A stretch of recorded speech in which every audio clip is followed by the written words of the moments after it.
My child, why do we often resort to deceiving ourselves? It's a defense mechanism aimed at shielding us from our deepest insecurities and sidestepping the harsh realities that haunt us in the dark hours of the night.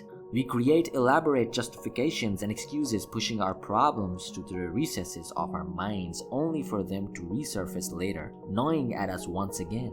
My child, life could be considerably simpler if we had the courage to admit our deepest desires. By acknowledging them with clarity, we open the doors to crafting actionable plans towards achieving them. However, instead of facing our truths head-on, we often complicate matters by evading direct confrontation. We resort to casting a feeble light on our undesirable circumstances, hoping they will fade into obscurity. Yet deep down, we know these are situations we'd rather not dwell in.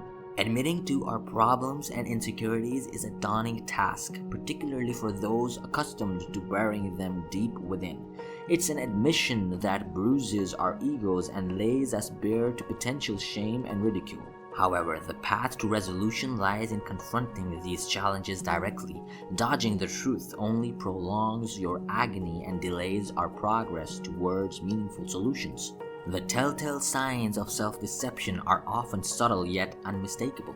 We feel a nagging discomfort at the back of our minds, a soft whisper contradicting our fabricated narratives. When confronted with uncomfortable truths, we may catch ourselves in denial, resorting to dismissive attitudes and gestures in an attempt to mask our unease. Observing those who deceive themselves reveals recurring patterns. They circle back to the same issues, recycling familiar excuses and justifications.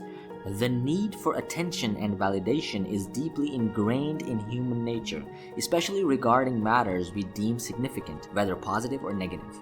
This quest for validation is particularly amplified in today's social media-driven world, where external affirmation holds considerable weight. Even with external validation, there remains a persistent need for reassurance, especially if our problems persist unresolved. Self-deception serves as a precursor to avoidance and self-soothing mechanisms, ultimately hindering our personal growth and fulfillment. It's a slippery slope that leads to settling for less than we deserve, perpetuating a cycle of fear and denial that stunts our progress toward enlightenment and self-actualization. I want to finish this with the perspective of Russian novelist Fyodor Dostoevsky, who says, "Above all, don't lie to yourself."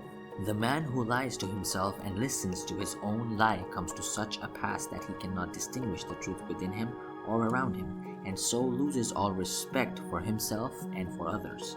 And having no respect, he ceases to love, and in order to occupy and distract himself without love, he gives way to passions and coarse pleasures and sinks to bestiality in his vices, all from continual lying to other men and to himself. The man who lies to himself can be more easily offended than anyone. You know it is sometimes very pleasant to take offense, isn't it?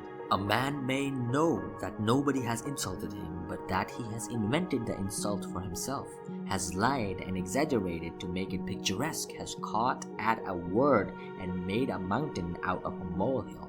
He knows that himself, yet he will be the first to take offense, and will revel in his resentment till he feels great pleasure in it, and so pass to genuine vindictiveness. But get up, sit down, I beg you. All this too is deceitful posturing. Click here to watch more and wake up.